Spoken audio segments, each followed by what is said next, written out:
If you're just joining us, it is truly a monumental day in the history of the United States and the world as President Trump has declared victory in the war with Iran for an astonishing 17th time.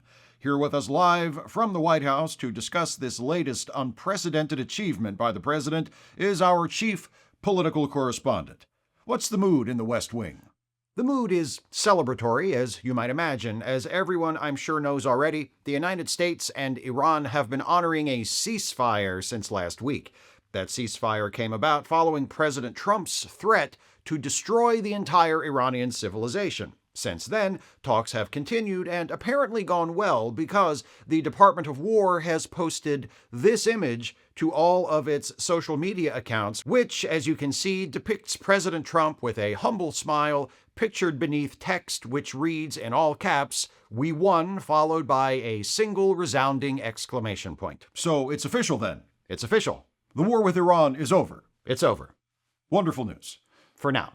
Explain what you mean by "for now." I will because it's my job, not because you just told me to without even saying please. Remember that this war, its beginning, the fighting of it, the goal of it, the strategies used to fight it, and eventually the end of it, depends completely on the will of President Trump. It was his keen instincts and unfaltering judgment that led to our brave and deadly military attacking Iran in the first place. And it will be President Trump and him alone who decides when the war is over. Like, really over. Like, for good. If, as President Trump has repeatedly said, all of our military's objectives have been reached and the Iranian regime has been utterly decimated, why would the war continue after this most recent, total and unequivocal victory? From what I've been able to gather from various sources here at the White House, there are a few possible reasons. One is that President Trump just wants to run up the score before he finally calls the game. He has already broken the record for number of times winning the same war. I'll remind our viewers that prior to President Trump, that record was 1, which was held by everyone else who ever won a war in all of human history in a tie. President Trump has shattered that record again and again, and he might want to win this current war with Iran several more times just to put that particular achievement out of reach for future generations. So he wants to establish himself as the Wilt Chamberlain of this particular field of endeavor. In what way? President Trump wants to be the Wilt Chamberlain of winning wars. Wilt Chamberlain scored 100 points in a single game. Points. Right. Okay, because he was a basketball player. What else did you think I was referring to? Nothing. Not a goddamn thing. What other reason might there be for the war to continue beyond this point? It's possible the Iranians might have rebuilt their war machine and resumed their previous evil ways. Even after their military has been totally obliterated. It's happened before. Remember, this war was begun because President Trump had a fearful premonition that Iran was going to attack the United States, despite the fact that the United States had already bombed and destroyed Iran's ability to launch such an attack a few months earlier. And even during the course of this war, Iran's military has been completely destroyed over a dozen times, only for it to continue fighting. What a dishonest and unreliable group of people. Are those the only two reasons why the war might continue? No, there is one more possibility, and it's one which I know is very important to President Trump on a personal level, and that is keeping what was arguably his central campaign promise. Lowering food and fuel prices? No, winning. President Trump promised the American people that there would be winning like they had never seen before, so much winning that they would get sick of all the winning. Perhaps President Trump sees the war with Iran as an opportunity to make good on that promise. To keep winning this particular war over and over again until the very word winning loses all meaning. Exactly. If anyone can do it, President Trump can. There are, of course, those who have called these victories illusory. Because the war has continued, despite President Trump winning it many times over, regardless of the possible reasons you just enumerated. That means list. I know what enumerated means. My point is, there are those who have not only questioned the validity of President Trump's victories, they have also described the war with Iran as being pointless and accomplishing nothing. The Islamic Republic regime still controls the country. It has weathered overwhelming assaults from both the United States and Israel. Even some previously staunch allies, such as Megyn Kelly and Tucker Carlson, have broken ranks with the president over the last week. What do your sources at the White House have to say about that? They can go to hell. You'll have a hard time doing your job as a journalist if that's how you talk about your sources. No, that's what my White House sources are saying about the likes of Megyn Kelly and Tucker Carlson. President Trump posted a response to the criticism from his former allies on Truth Social several days ago, but it is far too long to read on the air. The gist of it is that Megyn Kelly, Tucker Carlson, and others who have questioned the president's choices in prosecuting this war or in going to war in the first place are jealous that President Trump doesn't pay more attention to them, and why should he pay attention to them when they're losers who aren't even on TV anymore?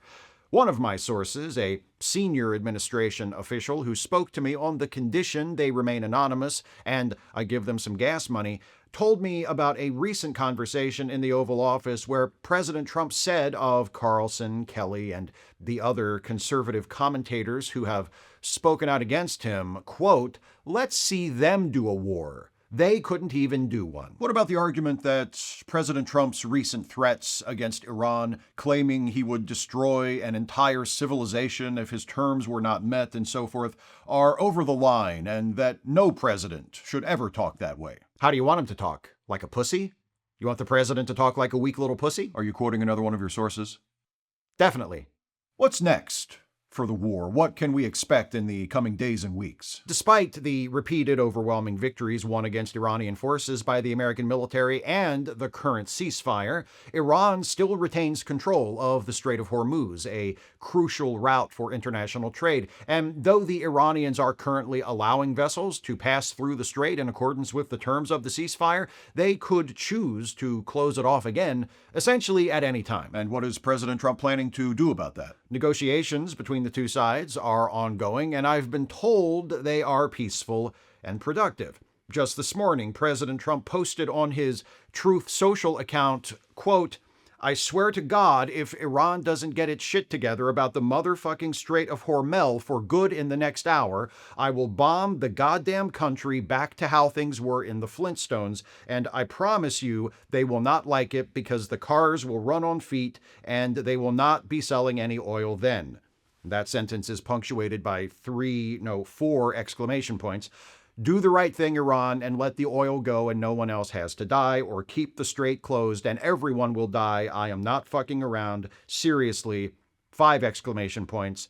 Thank you for your attention to this matter. God bless everyone except Iran, NATO, and the crooked Democrats. It's been well over an hour since that was posted. What did President Trump do when the deadline he imposed came and went? A few minutes before the hour was up, President Trump put up a new post which read, quote, "Due to recent developments in these, all caps, very advanced and high-level negotiations, now back to normal capitalization, I have decided to allow for more time before bombing Iran back to the Flintstones age.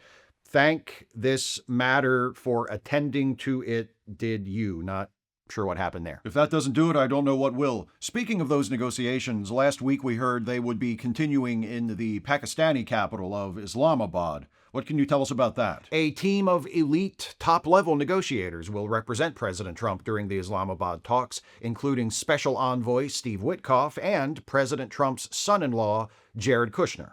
And Vice President J.D. Vance? No. No? Vice President J.D. Vance will not be part of the team? He will, but he's not considered an elite top-level negotiator.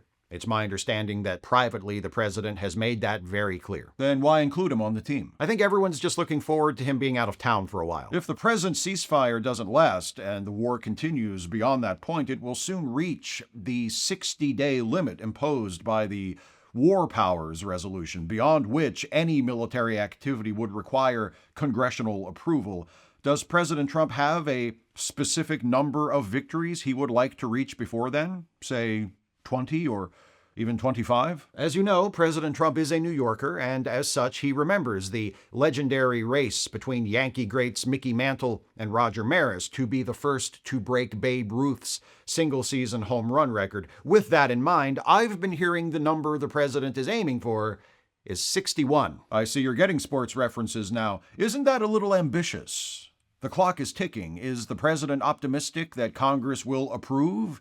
carrying the war beyond the legally imposed 60-day limit? The president expects the Republican majority in Congress to support him, but even if they don't, it's possible he'll just continue fighting the war anyway. Illegally, without congressional approval. Who's going to stop him? What about the civilian population of Iran? The what?